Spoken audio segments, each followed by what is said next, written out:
Of the many sins that could be forgiven due to intoxication, insulting a drug lord is not often one of them. 17-year-old Juan Luis Lagunas Rosales ended up dead just weeks after a video of him insulting El Mencho went viral. El Mencho, whose actual name is Ruben Oseguera Cervantes, is the owner of Mexico's fastest-growing cartel, the Jalisco Nueva Generacion. Did El Mencho have a hand in Rosales' death? And how exactly did it all go down? Keep watching to find out. Today we will be uncovering the events surrounding the life of Rosales up until his death. The backstory. Rosales was born in Navolato in the state of Sinaloa in Mexico. Growing up, he never knew his father, and after staying with his mother for a while, she took him to his grandmother, who ended up raising him. However, Rosales left his grandmother's home and dropped out of high school when he was 15, as if wanting to erase every trace of his origin. He also left Navolato and made for a nearby town called Culiacan. Culiacan became his new home, and Rosales settled in pretty quickly. Realizing that he then had to fend for himself, he took the job of washing people's cars and was earning the little he could. By the time Rosales turned 17, he had become the envy of most teenagers his age. At this time, he was earning way more than was expected of a teenager. Plus, it wasn't just about the kind of mini wealth he had amassed. It was also about how he went about making his money. Rosales was a party freak. He often posted videos of himself partying and drinking, so much so that both activities could have passed as his profession. In these videos, which Rosales uploaded to his social media accounts, he would hold up bottles and cans of beer, whiskey, vodka, you name it, and pour them into his mouth. This habit of excessive drinking always led to a very intoxicated Rosales displaying his drunken antics for all to see. Strangely, Rosales began to grow famous by posting videos of his drinking adventures on social media. Several people across Mexico and even beyond enjoyed watching these videos. Sometimes he would also post videos of himself taking drugs, passing out from excessive drinking, and throwing money around. While Rosales did all of these, his fan base kept growing. He had over 34,000 followers on Twitter, over 300,000 on Instagram, and over 1 million on Facebook. In no time, Rosales became a buzz on the internet and went by the nickname El Pirata de Culiacan, which means the Pirate of Culiacan. Apparently, this nickname was born out of the fondness he grew to have for Culiacan. Due to his popularity, the Pirate of Culiacan began to earn spots as a guest in music videos, influential parties, and promotional gatherings. People who didn't know his age easily classified him as an adult. Rosales didn't help matters either, as he kept up with his excessive drinking lifestyle. In Mexico, the legal age for drinking is 18, but Rosales could care less about that. Instead, he indulged himself even more. It almost seemed like he didn't want people to know how old he truly was, as he made it a habit to post pictures and videos of himself, handling bundles of cash or posing in luxurious cars and motorcycles. In an attempt to keep up with his being an adult facade, Rosales sometimes painted a beard on his face. This often replaced his younger look with one a lot more mature. He also had tattoos on both of his arms, a tiger and a pirate, which alluded to him being the Pirate of Culiacan. Like all of these weren't enough, the 17-year-old also took to social media posting pictures of himself with scantily clad ladies. Most of the time, these ladies were significantly older than he was. In addition to that, he would post pictures of himself carrying guns and other kinds of weapons.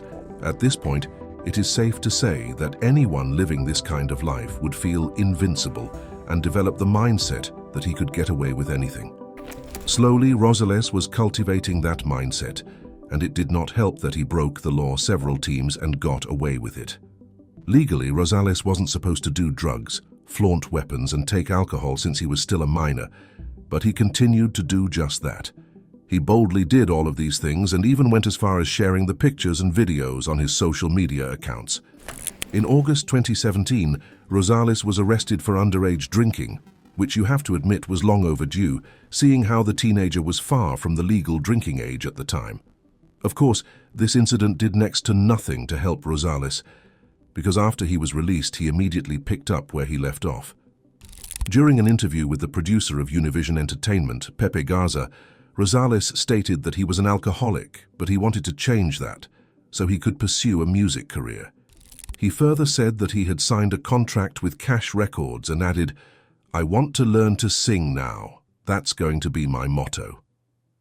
And perhaps the authorities didn't do enough, because although these videos usually went viral, implying that the authorities probably caught a whiff of them several times, they barely intervened.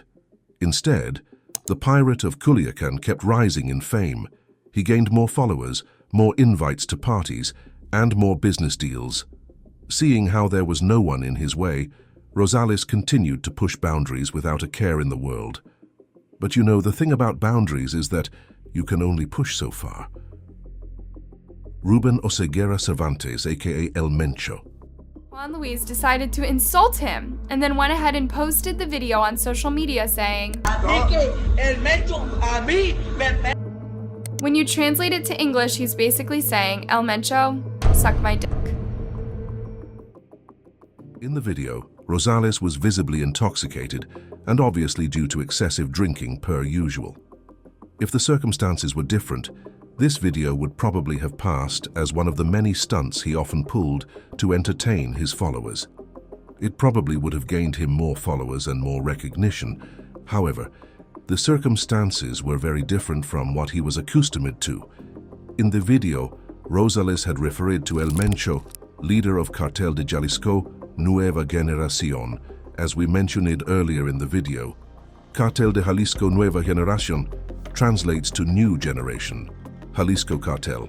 This cartel is popularly known as one of the deadliest organized crime syndicates in Mexico.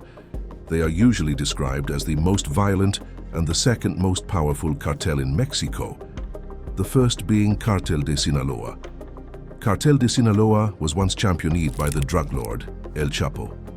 The New Generation Jalisco cartel is somewhat new, especially compared to cartels that have been around the longest. Although it is just over 10 years old, it has grown significantly in wealth and power.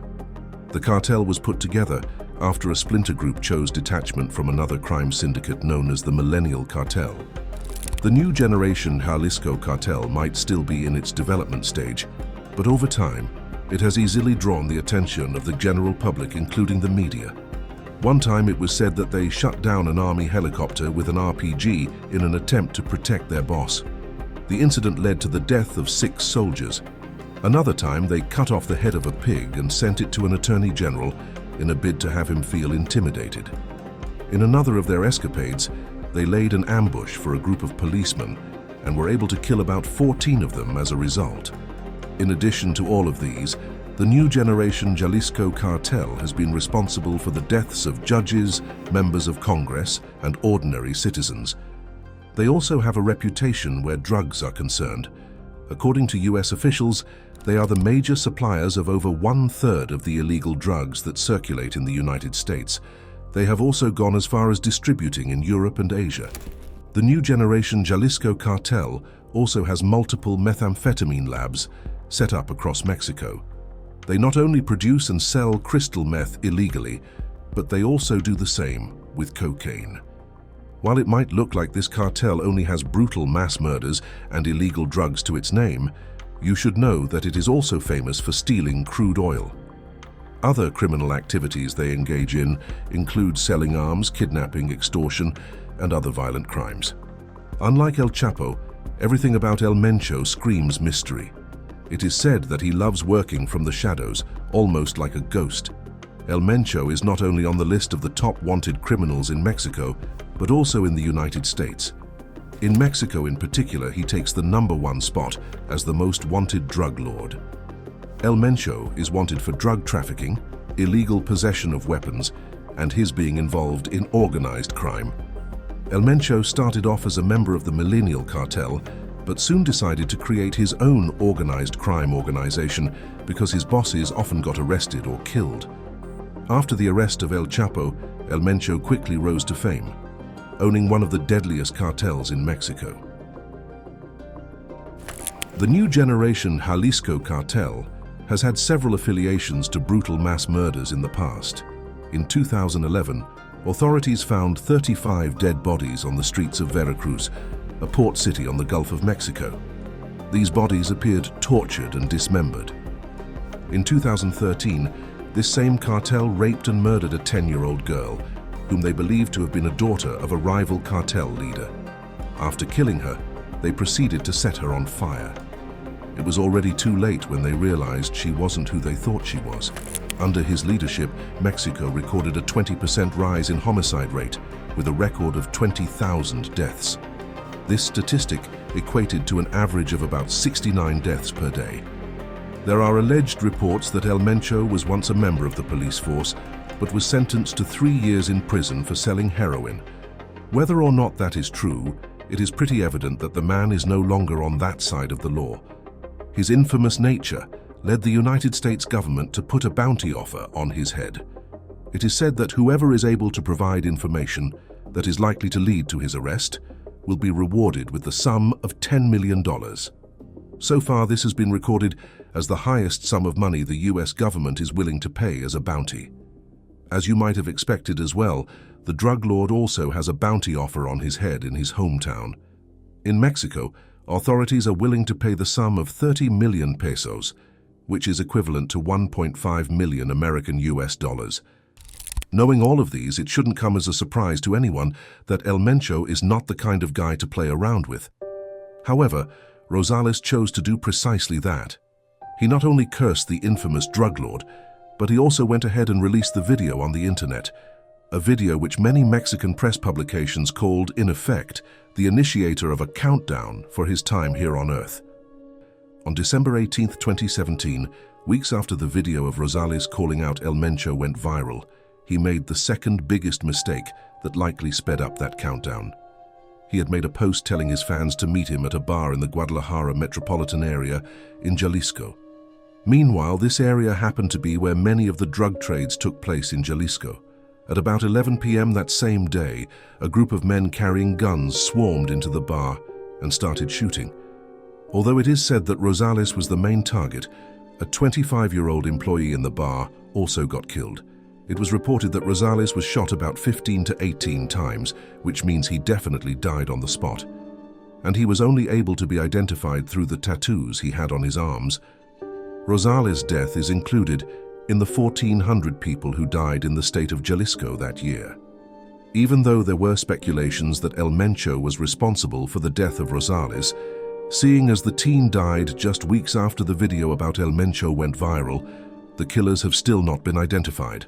Therefore, no one has yet been arrested for the death of the 17-year-old.